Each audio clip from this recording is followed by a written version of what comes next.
New economic numbers out today showing that 4 million more people filed for unemployment this week. That means at least 30 million have filed for benefits since the pandemic started. It's about 1 in 6 overall workers. Many people will struggle to make rent and mortgage payments during this pandemic.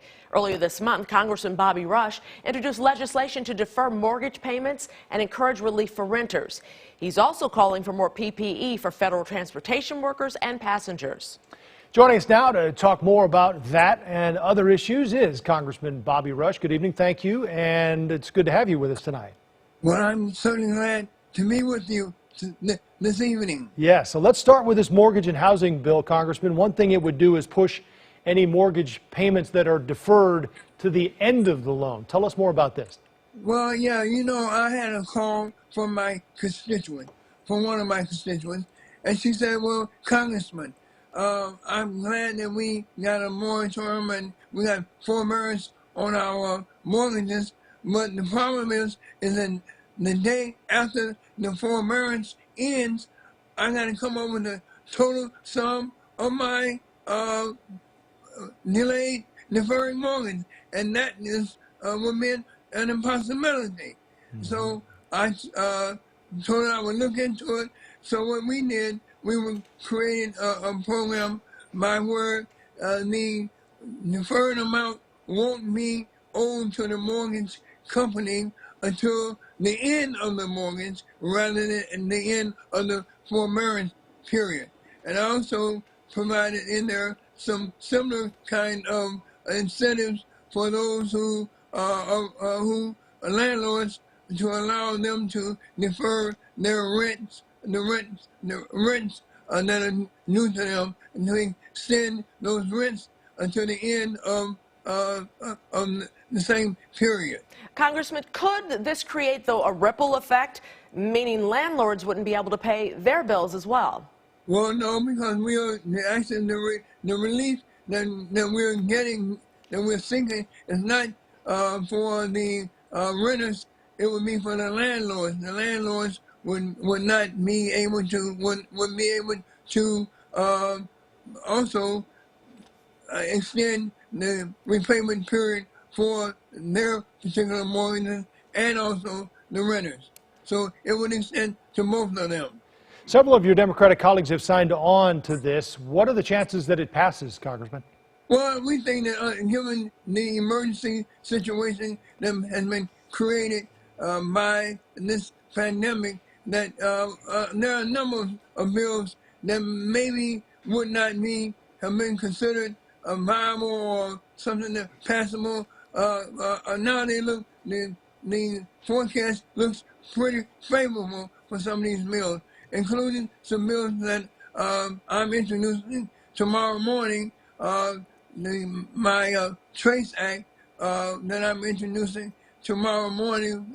We've got a number of original co-sponsors of the bill, and the Trace Act will create a grant program for local organizations to hire and train and pay individuals to purchase supplies, to run mobile testing units, and to conduct door-to-door tracing. And we're asking $100 million that will be dedicated to creating a health care workforce of about 300,000 people across the nation to actually do the tracing for people who have been diagnosed with COVID-19.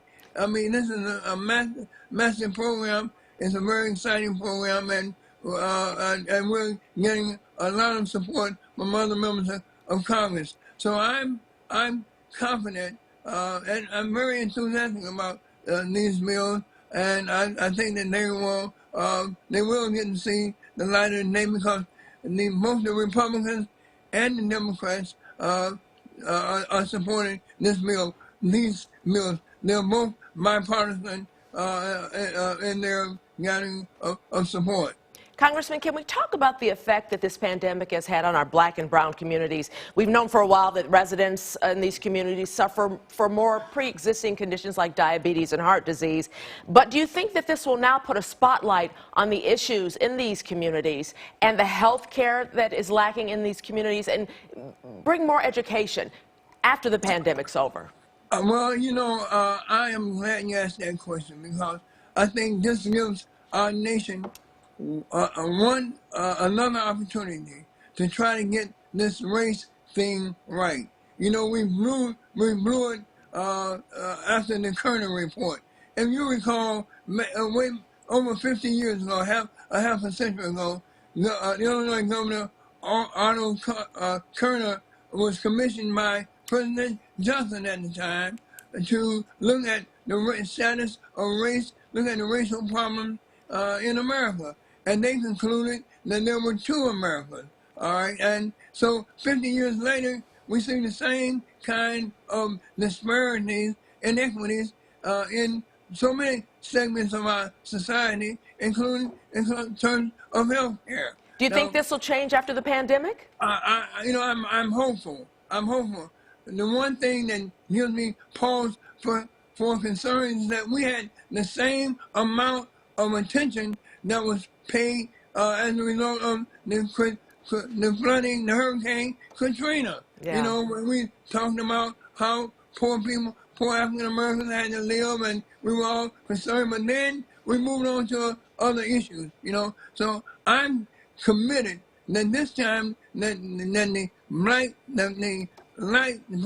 glare of the media, the bright glare of concern, the social inequities that exist right now, I'm committed to making sure that we don't forget after a vaccine is found, after we flatline this disease, this pandemic. I am absolutely committed that we will continue to work and solve these problems of racial inequities that exist in our society. Thank you, Congressman Bobby Rush. Be safe, be well. Thank you, sir. Thank you. God bless.